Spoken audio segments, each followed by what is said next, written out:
I'm so tired, I can't walk. Christmas morning, 1885.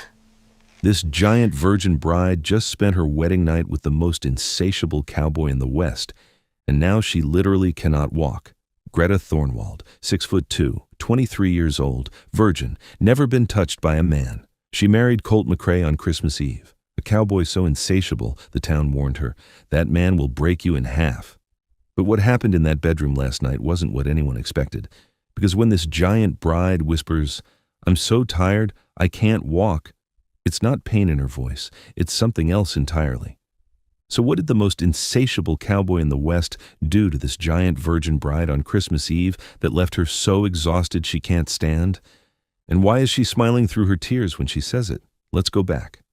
24 hours earlier, Christmas Eve morning, Pine Ridge, Wyoming Territory. The train station platform is packed with folks heading home for the holidays, their breath-making white clouds in the freezing air, children squealing and running between their mothers' skirts. But when the eastbound train pulls in, belching black smoke and hissing steam, every single person stops talking. Because stepping down from that train car is the tallest woman anyone in Pine Ridge has ever seen. Greta Thornwald. She has to duck her head to clear the train door. 6'2" of blonde hair pulled back so tight it must hurt, worn gray dress patched at both elbows, and one small carpet bag clutched in hands so large they could palm a man's head.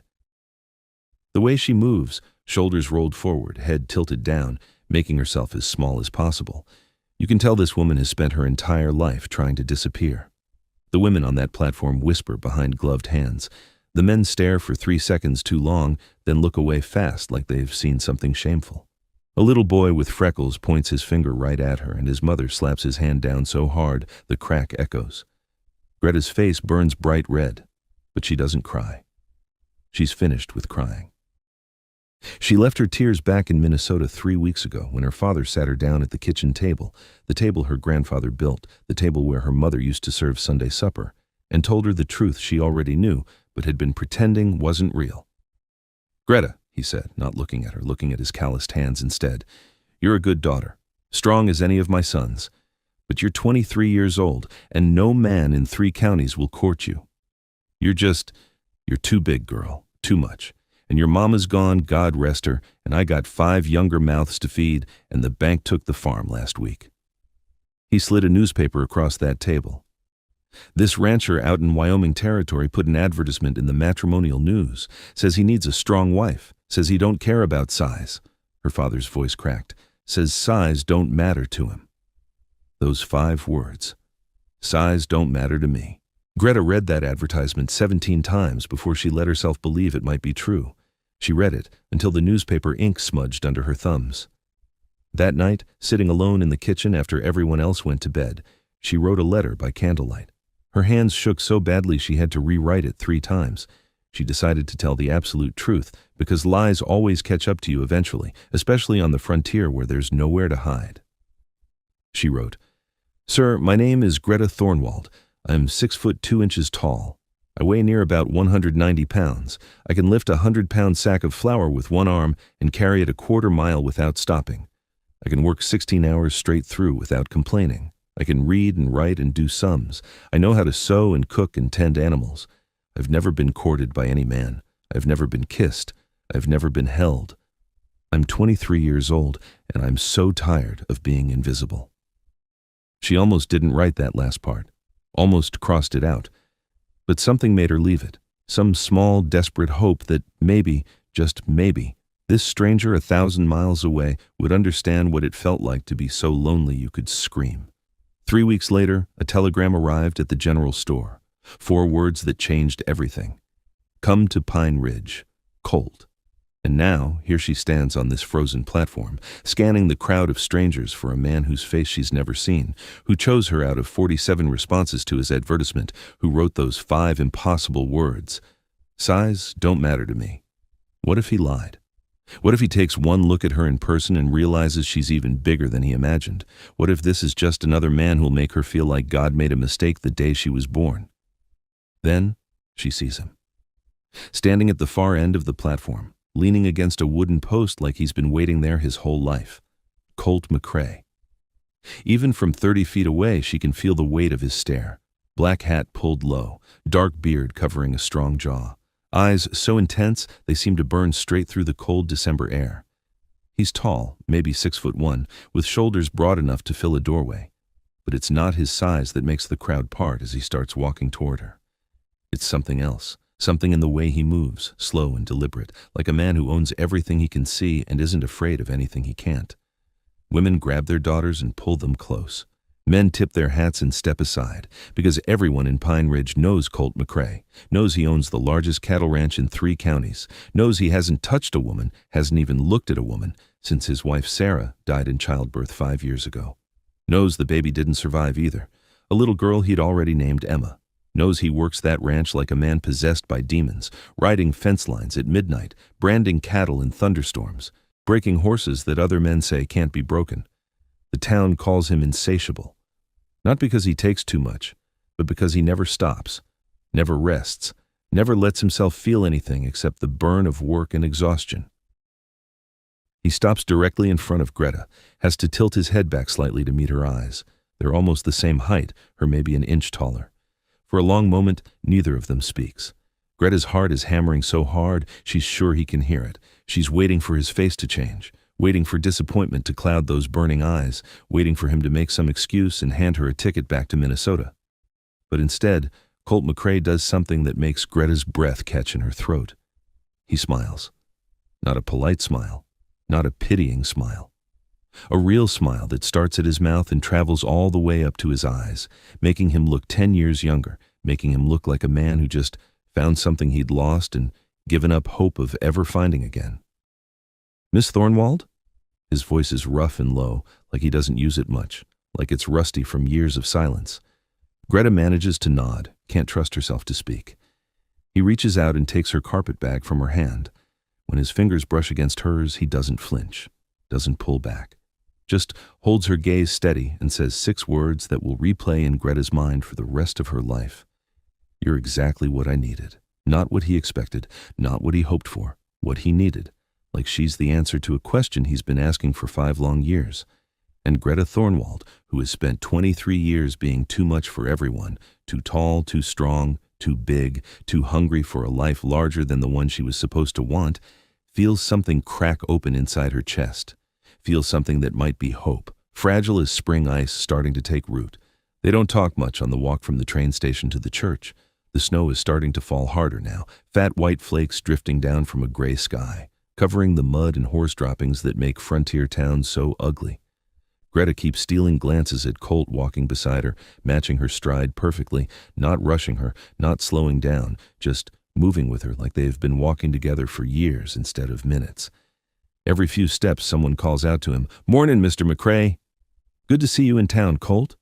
But he just nods without stopping, without taking his attention off the path ahead. Greta notices something else too, the way people look at them. Not just curious, not just surprised. There's something darker in those stares, the women especially. They look at Greta with pity, with knowing, like they can see the future and it's not good.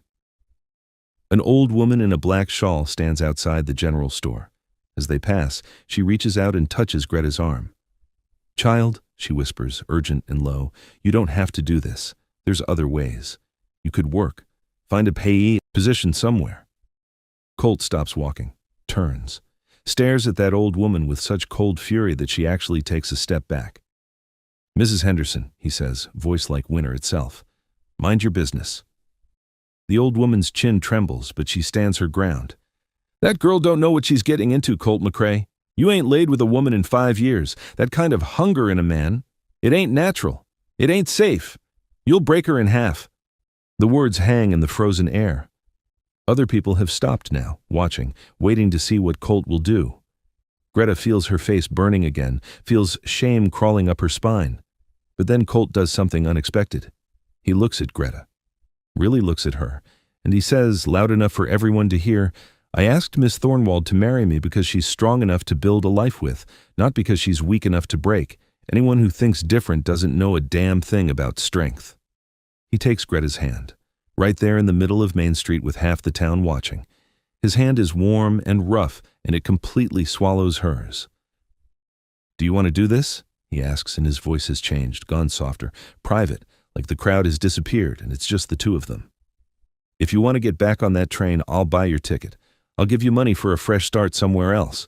No shame in changing your mind. Greta looks down at their joined hands, looks at this man who just defended her to a town full of people who think they know what's best, looks at the church waiting at the end of the street, plain and white with a simple cross on top. She thinks about Minnesota, about her father's relieved face when she left, about her younger siblings who needed her gone so they could eat, about 23 years of being told she was too much, and she realizes something that makes her stand up straighter, pull her shoulders back for the first time in years. She has nothing to go back to. But maybe, just maybe, she has something to go forward to. I want to do this, she says. Her voice comes out stronger than she expected. I want to marry you, Mr. McCrae. The church is cold inside, colder somehow than the winter air outside. Empty wooden pews, plain glass windows, a cross on the wall. That's it. Reverend Josiah Parker is waiting at the altar, a thin, nervous man with wire spectacles that keep sliding down his sweaty nose. There are only two other people present, an old Mexican man with kind eyes who Colt introduces as Diego, his ranch foreman, and a young woman in a brown dress who nods at Greta with something that might be understanding. The schoolteacher, Miss Abigail Hewitt.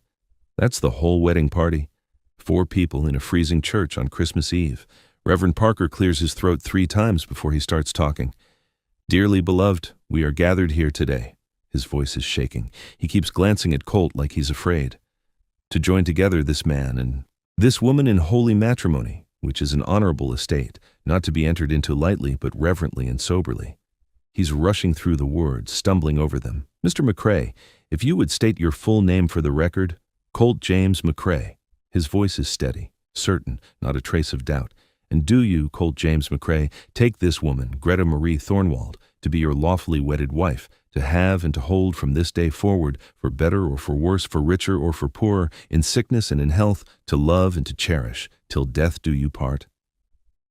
The Reverend hasn't even finished the question when Colt says, I do, sharp and clear and final.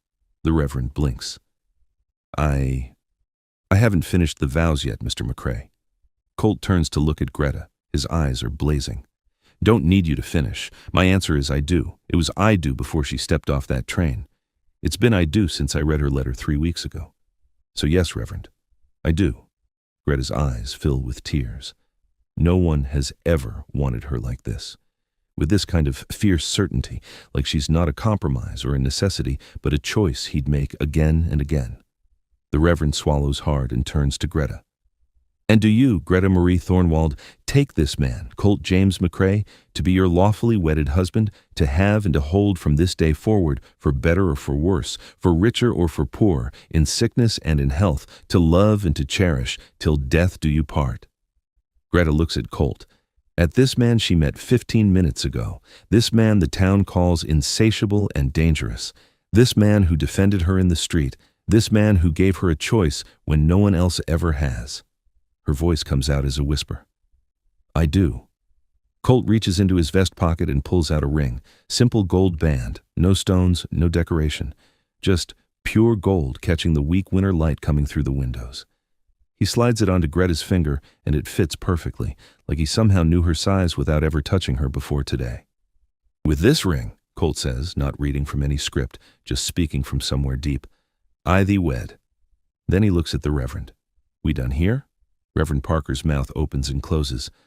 Yes, I suppose. By the power vested in me by the territory of Wyoming, I now pronounce you husband and wife. You may kiss your bride. Colt steps closer to Greta. She's still an inch taller, so he has to reach up slightly.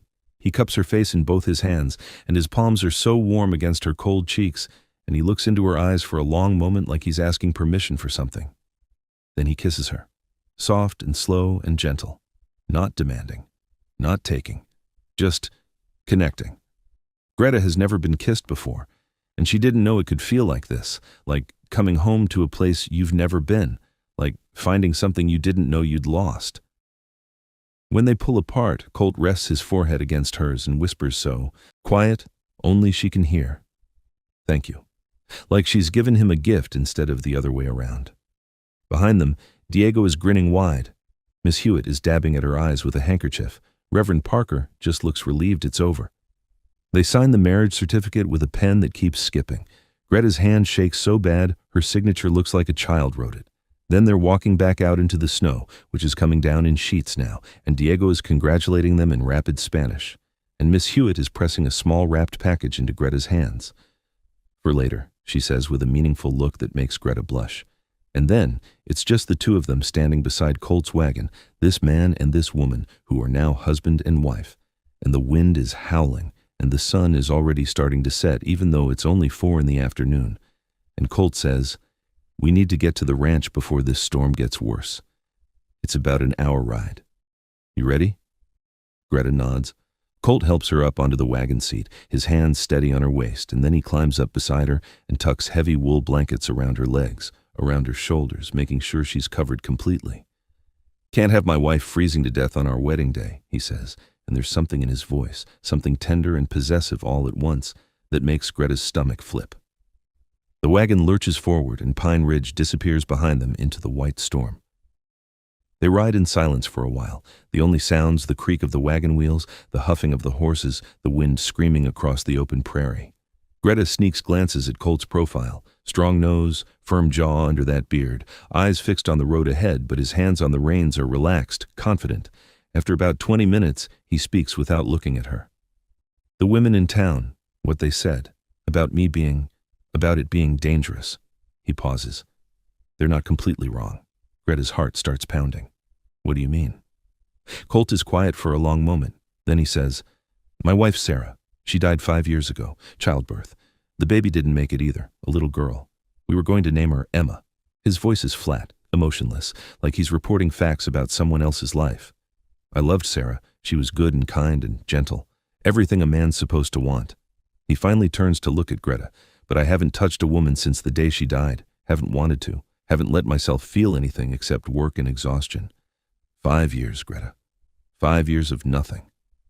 The way he says it makes Greta understand. The town isn't afraid he'll hurt her. They're afraid of what happens when a man who's been starving finally gets fed. The ranch house appears through the blizzard like something out of a dream. 2 stories tall, painted white with dark green shutters, a wide wraparound porch already collecting snow on the railings. Smoke is rising from 2 chimneys, which means someone kept the fires going, which means Colt planned for this, prepared for bringing a wife home. Beyond the house, Greta can barely make out the shapes of barns and outbuildings, corrals with horses huddled together against the wind, and past all that, miles and miles of open land disappearing into white nothing. It's isolated, beautiful, terrifying. Colt brings the wagon to a stop as close to the porch as he can get, then jumps down and comes around to Greta's side. Before she can even gather the blankets, he reaches up and lifts her down, just lifts her. This massive woman who weighs nearly 200 pounds, and he lifts her like she's made of feathers. Greta gasps, grabs his shoulders to steady herself. No man has ever been able to do this. No man has ever even tried. But Colt's arms are solid around her, not straining, not struggling, just holding her steady against the wind. "I've got you," he says into her ear, and then he's carrying her through the snow, up the porch steps, and she realizes what he's doing, carrying her across the threshold like brides are supposed to be carried, like she's precious cargo that needs protecting. Inside, the warmth hits her like a wall. The house smells like wood smoke and pine and something baking, bread maybe, or biscuits. The entryway opens into a large main room with that stone fireplace, blazing, comfortable furniture that's worn but well kept, rugs on the polished wood floors, lamps already lit and glowing warm gold.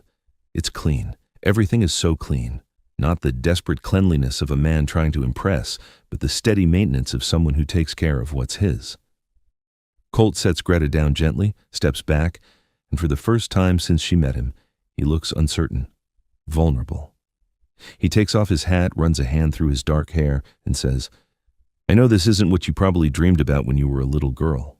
Mail-order bride, marrying a stranger, coming to a house in the middle of nowhere on Christmas Eve." He gestures around the room like he's apologizing for it. "It's not fancy. It's just a ranch house, but it's solid, it's warm, it's paid for, and it's yours now too." Greta slowly unwraps her shawl, looks around this house that's now supposed to be her home. She sees books on the shelves, real books, dozens of them. She sees a piano in the corner, dusty but there. She sees pictures on the mantel, a woman with soft eyes and dark hair that must be Sarah, and Colt looking younger, happier, his arm around her. Greta swallows hard. She says, "When I was a little girl, I only ever dreamed about one thing." Her voice is quiet. "I dreamed that someday someone would want me, not need me for work, not tolerate me, because they had to.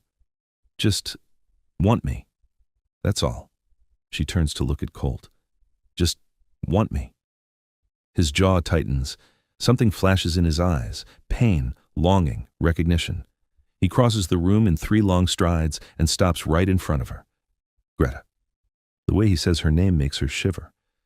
"I need you to understand something before we go any further tonight. Before we—" He trails off, struggling. "When Sarah died, I locked part of myself away, told myself I would never feel that kind of need again. Never let myself want someone so much that losing them would destroy me. Never be that vulnerable."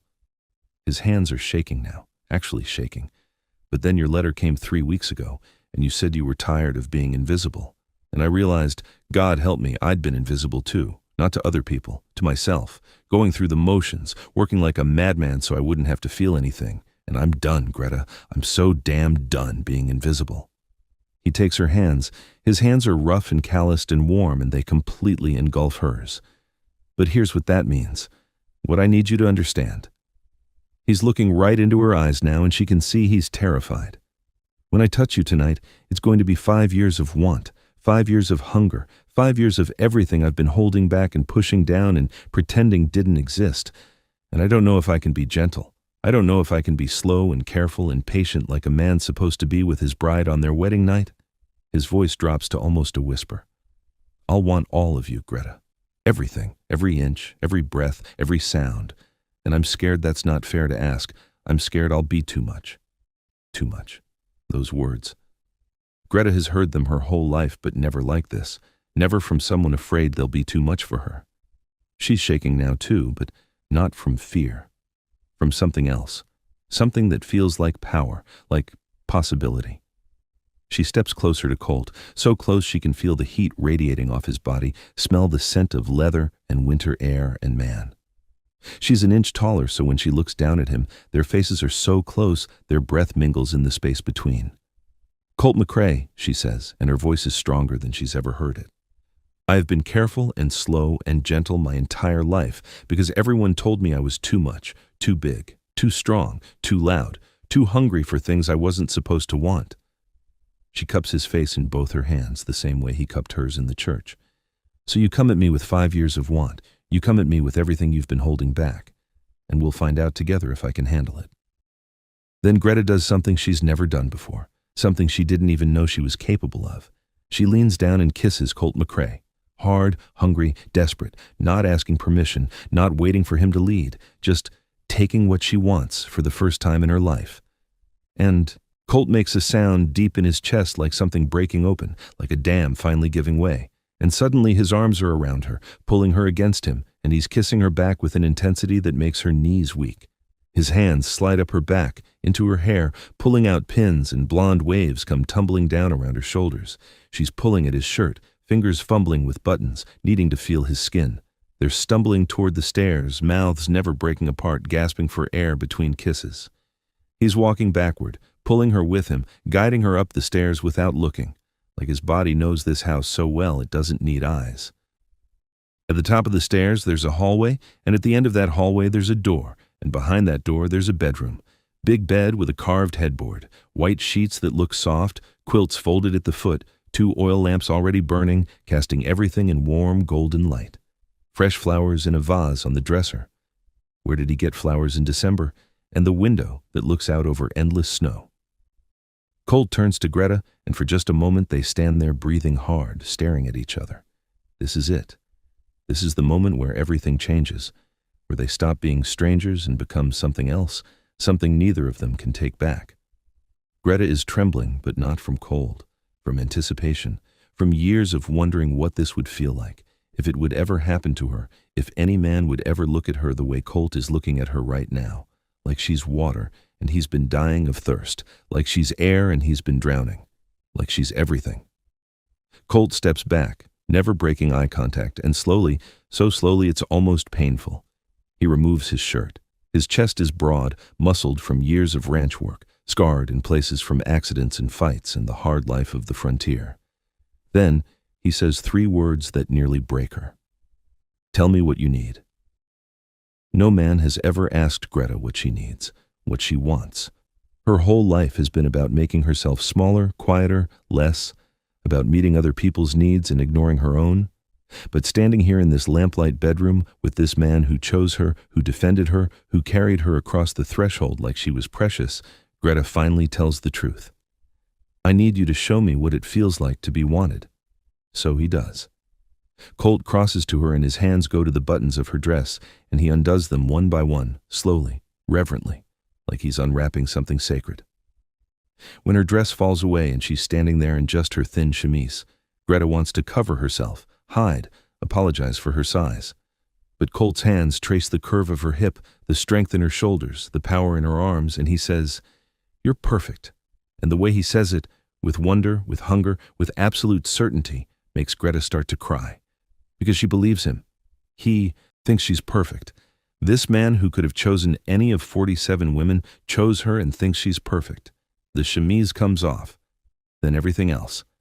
And Greta is naked in front of another person for the first time in her life. And she's not ashamed. Because Colt is looking at her like men in paintings look at goddesses. Like she's the most beautiful thing he's ever seen. He lifts her again, this giant woman, and lays her down on that soft bed like she might break. Then he's beside her, above her, around her, and his hands are everywhere, learning her body like it's a map to somewhere he desperately needs to go. What happens next isn't what the women in town imagined when they whispered their warnings. Yes, Colt is intense. Yes, he's hungry. Yes, 5 years of buried need comes pouring out like a flood. But it's not violent. It's not selfish. It's not rough. It's reverent. He touches her like he's trying to memorize every inch of her skin. Kisses her like he's trying to communicate something language can't hold. When he moves inside her for the first time and she gasps from the sharp pain of it, he stops immediately, whispers, "I'm sorry. I'm sorry." But she grabs his face and says, "Don't stop. Don't you dare stop." And he doesn't. Hours pass. The lamps burn low. The fire in the fireplace crackles and pops. Outside the window, snow keeps falling, covering the world in white silence. And in that bedroom, 2 people who have been invisible are finally seen. Colt is relentless, but not cruel. Insatiable, but not thoughtless. He takes, but he also gives. He learns her body and teaches her his, shows her things she didn't know were possible, makes her feel things she didn't have words for. And Greta discovers something about herself. She has a hunger too, a need that matches his, an appetite that's been starving just as long. Together they burn through the night like wildfire, consuming and being consumed, until neither of them knows where one ends and the other begins. When the first gray light of Christmas morning starts filtering through the window, Greta wakes tangled in white sheets in Colt's arms. Every single muscle in her body aches. Her legs feel like they're made of water instead of bone and muscle. She's exhausted in a way she's never experienced before, not from 16-hour workdays or hauling flour sacks or any of the hard physical labor she's done her whole life. This is different.